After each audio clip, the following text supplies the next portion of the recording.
Behnam Ben Taleblu, a senior director and fellow at the Foundation for Defense of Democracies. Gentlemen, thanks for being with us here.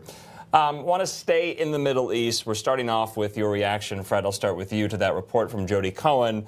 President Trump saying the two leaders are making progress, but some serious issues still remain on getting to phase 2 of the Gaza ceasefire. Fred, what did you make of the meeting yesterday? What was achieved?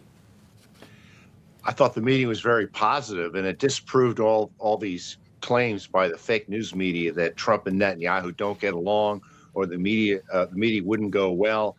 I think they had a meeting of the minds on the problems in Gaza, where Hamas is not only not disarming, it is rearming. This is a big problem, and there may have to be measures to move ahead with developing Gaza without Hamas if it will not disarm. But I think there also will be consequences. Both leaders are very concerned about Iran. There was video over the last few days of missile tests by Iran. There's at least one deeply buried WMD facility, suspected WMD facility that Iran is developing. So there's some serious work still to be done to deal with Iran. For sure. And Ben Taleblu, if we can just get your comments on what's going on, what are you thinking? Sure, pleasure to be with you all.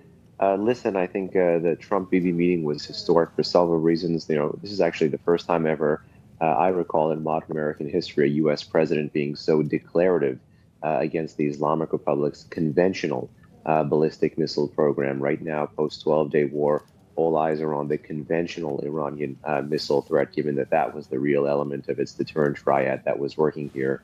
And again, U.S. President Donald Trump saying that he would kind of full-heartedly or wholeheartedly support Israel going after that program if it reconstitutes, if it expands.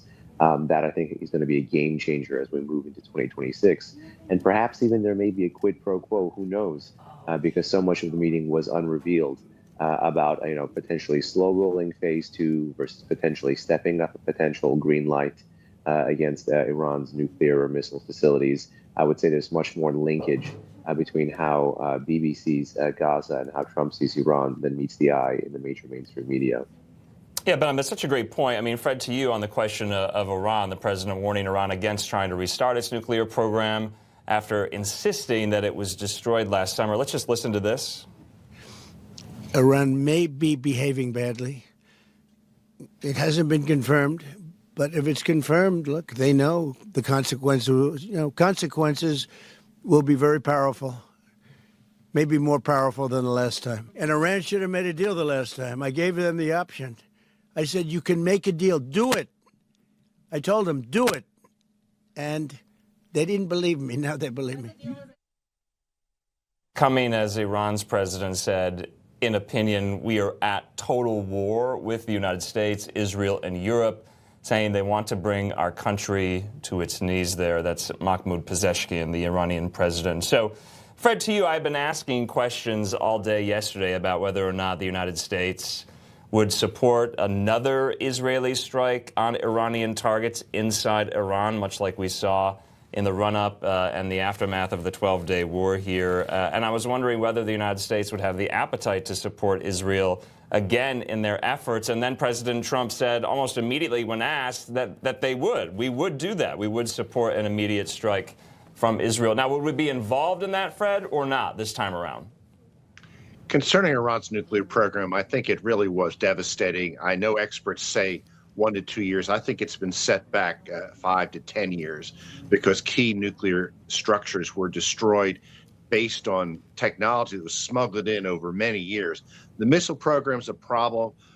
Iran still has an intact arsenal of short-range ballistic missiles. It reportedly is testing missiles. These missiles could be fired at U.S. bases against Israel. This is a significant threat, but Trump does not want another war. He wants negotiations. We made that clear at the Security Council last week. He's going to push that as long as he can, but this is an unacceptable threat. He'll back an Israeli attack, and we may join them. Well, Behnam, turning to you on this, Iran seems to be facing its own internal stressors as well. We're seeing new protests breaking out across that country. They're sparked by economic hardship and fueled by anger at the regime's continued crackdown on dissent. What are your thoughts on that? Well, I'm so glad you mentioned this because you've had senior Israeli officials, former Israeli prime ministers, even yesterday, come out in support of these protests, and even President Trump himself talking about how hard it is for Iranians to organize peacefully on the streets against the state, because fundamentally you have in the heartland of the Muslim Middle East the most pro-American and the most pro-Israeli population actually inside the most anti-Israeli and the most anti-American state structure, which is inside the Islamic Republic of Iran. So it's one of the great ironies of the Middle East. I think you had great comments by President Trump yesterday. You had great comments by UN Ambassador Mike Waltz yesterday. You had great comments by the State Department's Persian media account yesterday. So 2026 could be also a game changer for how Washington actually engages with the shifting pattern of street protests inside Iran against the regime itself. This is not about foreign imposed regime change wars, but this is actually about standing with folks who are actually advocating for something quite similar to the American national interest. I mean, just imagine the Middle East if you flip the script again on the terror-sponsoring state of the Islamic Republic. If you flip the script on the country that's been exporting all of this violence, that's behind so much of the crises in the Middle East, you'd have a drastically different Middle East. And that actually would go a long way both toward Trump and towards Bibi's goals of being a regional peacemaker. Yeah, I mean, Behnam, to that point, we've seen fits and starts and protest outbursts in Iran over the last, 15, 20 years. We'll see if this one has staying power, though. We want to turn now to the Far East, where for the second day in a row, China has launched rockets during military exercises around Taiwan, just days after the U.S. announced a huge weapons deal with Taiwan. So, Fred, to you, how close do these drills bring us to a real crisis in the Taiwan Strait? Trump was asked about this yesterday. He said essentially, the Chinese have been doing this for well over 20 years. Should the Taiwanese be concerned about this? From what I understand, these drills are encircling the entire island. It looks like the Chinese Communist Party, it continues its preparations for an eventual invasion of Taiwan. Now, President Xi said he would not do this during the Trump presidency and wants to improve relations with the U.S. But this is an unfriendly act towards a friend of the United States. And I think Trump has to make it clear to Xi that this is unacceptable. This is an act of belligerence that could lead to a major war. And I don't know how much worse it's going to get before there's actual invasion. But this is something the U.S. can't stand for. No, for sure. And Behnam, your thoughts on this?